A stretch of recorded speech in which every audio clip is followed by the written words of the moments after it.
Kun qophii addaa ayyaana masqalaa bara 2015 sababeeffachuudhaan mana abbaa gadaa Bayyanaa Sanbatootti isinii qopheessinedha.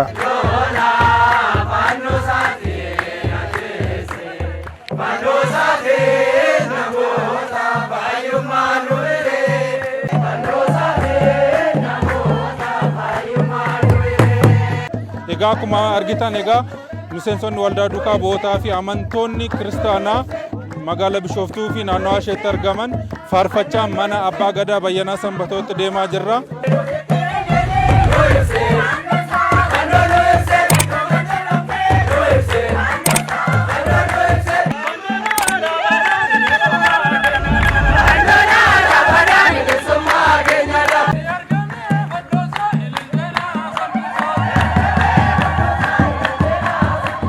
Hamba caqii ganna bokkeenyi roobee midhaan biqilchee horiidhaa marga biqilchee ifatti nama baasesan baga birraatti nama baasu masqala jecha. Masqala jechuun ifaa jechaadha. Ayyaanni masqalaa ana kaakalee abaabilee keenya uummata Oromoo biratti waan guddaa qabuuf yaa ayyaana masqalaa booruun oofalchii jedheeti eebbifataa eebba keessarree jira.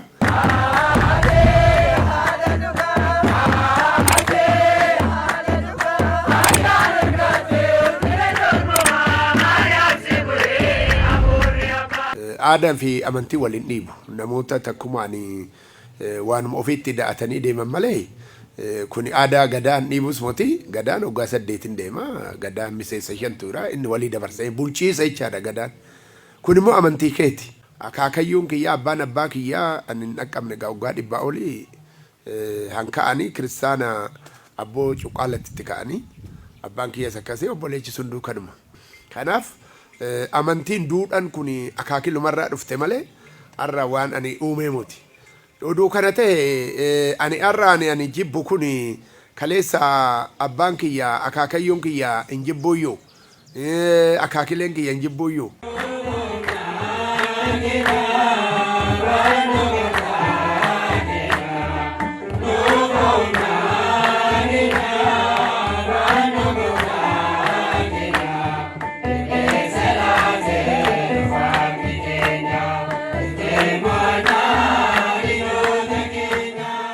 Waldaan duukaa bu'ootatis karaa duukaa bu'ootarra bahee ergaa Yesuus Kiristoos ummata isaatiif saba isaatiif iddoo jirutti afaan dhagahuun baratee hubatee gaabbii galee dhiiga isaa foon isaa fudhatee dhaaltu mootummaa akka argatu goosisuudha kaayyoon waldaa duukaa bu'ootaa. Fannoo gooftaan ifa argannee jaalala isaan bilisoomne gidiraa keenya raanfannee.